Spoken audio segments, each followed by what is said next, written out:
en direct. Le gouverneur de la Banque de France durcit le ton vis-à-vis de l'écosystème crypto. On irait vers une licence obligatoire pour les entreprises crypto en France. Effectivement, on en parle depuis quelques jours, puisque le calendrier réglementaire a l'air de s'accélérer, ou en tout cas c'est la volonté des différentes instances de régulation qu'on a en France. Il y avait quelques jours l'AMF qui allait dans ce sens. Pareil, au niveau des vœux de l'année à la presse, sa présidente a renouvelé cette ambition, cette envie d'accélérer le calendrier. Et là, effectivement, c'est le gouverneur de la Banque de France qui va dans le même sens, vouloir accélérer la réglementation, proposer l'agrément obligatoire à toutes les entreprises PSAN pour octobre 2023, donc octobre de cette année. Et il nous dit effectivement, sur les cryptoactifs, tous les désordres de 2022 nourrissent une conviction simple.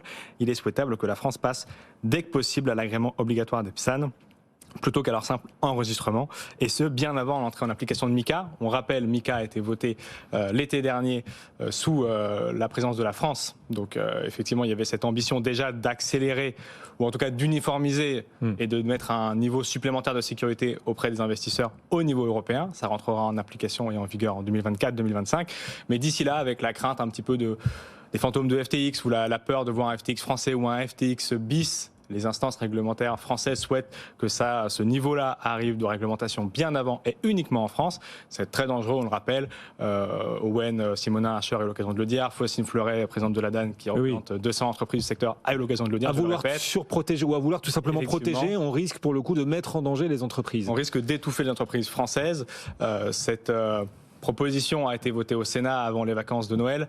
Elle est discuter à l'Assemblée plénière, à l'Assemblée nationale le 24 janvier prochain. Comment séparer le bon grain de livret ? On comprend, il faut protéger les consommateurs, les investisseurs, c'est clair et net. Mais comment séparer le bon grain de livret dans l'écosystème et parmi toutes ces entreprises sans tuer l'ensemble d'entre elles ? Voilà. Là, la problématique étant effectivement l'accélération du calendrier. Je répète, effectivement, ce calendrier est nécessaire. Il sera mis en application en 2024 et 2025. Le faire uniquement en France pour octobre risque d'étouffer l'innovation en France et de tuer les entrepreneurs qui souhaitent faire la crypto, la France, le crypto hub européen, comme le voulait Bruno Le Maire. Et justement, juste petite précision Guillaume, Jean-Noël Barrot, notre ministre de la Transition du numérique, est contre cet agrément obligatoire pour octobre. Il s'est déjà prononcé à plusieurs reprises au Sénat et il devrait effectivement continuer dans ce sens avant le vote le 24 janvier prochain à l'Assemblée nationale. Voilà, donc cette pression sur l'écosystème, le gouverneur de la Banque de France, vous le disiez, qui voudrait rendre obligatoire une licence pour les entreprises crypto.